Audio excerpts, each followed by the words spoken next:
Bonjour à tous, on va parler aujourd'hui de Pix au collège. On va décortiquer ensemble comment ça se met en place pour les élèves et surtout comment vous, en tant que parent, vous pouvez vous impliquer dans ce qu'on appelle la parentalité numérique.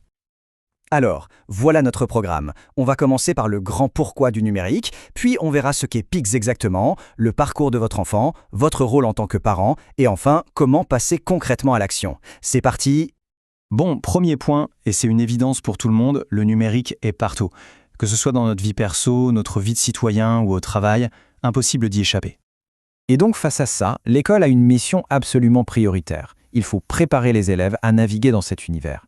Et attention, il ne s'agit pas juste de savoir cliquer sur un bouton. Non, l'objectif c'est qu'ils le fassent de manière sûre, responsable et surtout avec un bon esprit critique.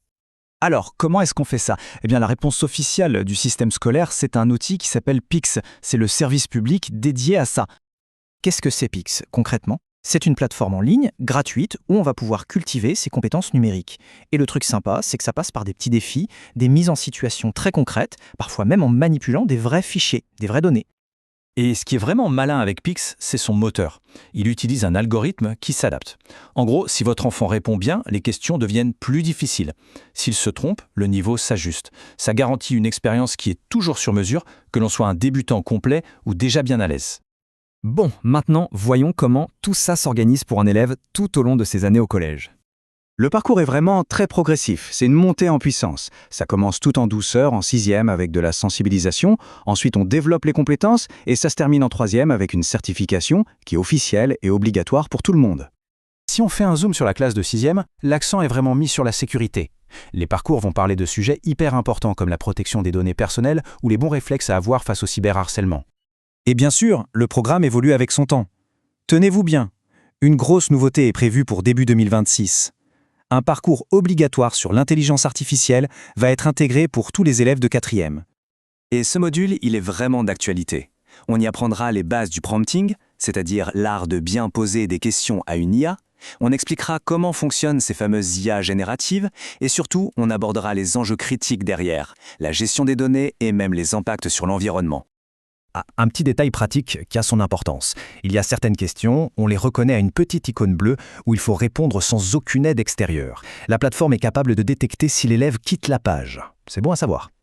Et alors, cette fameuse certification en 3e, ce n'est pas juste un examen de plus. Non, c'est une vraie validation officielle des compétences numériques de votre enfant. C'est un vrai plus, un atout qui peut être valorisé plus tard sur Parcoursup ou même sur un premier CV. L'école fait sa part, c'est clair. Mais l'accompagnement à la maison, c'est tout aussi crucial. Et c'est là que vous entrez en jeu. Voyons comment on peut construire un vrai partenariat entre la famille et le collège. Pour vous aider, le collège a mis en place une ressource super pratique, le site Pix au collège. Pour y aller, c'est très simple, il suffit de flasher le QR code qui s'affiche à l'écran avec votre téléphone. Et vous verrez, ce site a été pensé pour être simple et clair. Il y a des sections bien identifiées et notamment un espace parentalité numérique qui regroupe toutes les infos dont vous pourriez avoir besoin. Mais ce n'est pas tout. Au-delà de ce que propose le collège, Pix a aussi pensé directement à vous, les parents. Ils ont créé des parcours d'apprentissage spécifiques qui sont à la fois ludiques et très concrets. Et ces parcours sont accessibles à absolument tous les parents. Là encore, c'est tout simple. Un petit coup de smartphone pour scanner le code et c'est parti. Et là, l'idée, c'est vraiment de vous faciliter la vie. Pas besoin de créer de compte, rien. Chaque petit module se fait en 5 minutes chrono sur un téléphone. C'est rapide, c'est accessible et c'est super efficace. Et les thèmes abordés sont vraiment ceux qui nous concernent tous. Comment réagir face au cyberharcèlement ou encore comment comprendre et bien paramétrer les comptes sur les réseaux sociaux. C'est du concret. Bon, avec toutes ces ressources à portée de main, ça nous amène tout naturellement à la dernière étape, le passage à l'action. Les outils sont là, ils sont accessibles. C'est une vraie invitation à se lancer, à relever ces petits défis pour accompagner au mieux nos jeunes dans leur parcours numérique. Parce qu'au final, c'est de ça qu'il s'agit. Une responsabilité qu'on partage. C'est en travaillant main dans la main, l'école d'un côté et les parents de l'autre, qu'on donnera vraiment aux jeunes les clés du monde qui les attend. Alors tous ensemble, préparons nos élèves, vos enfants, au monde numérique d'aujourd'hui et de demain.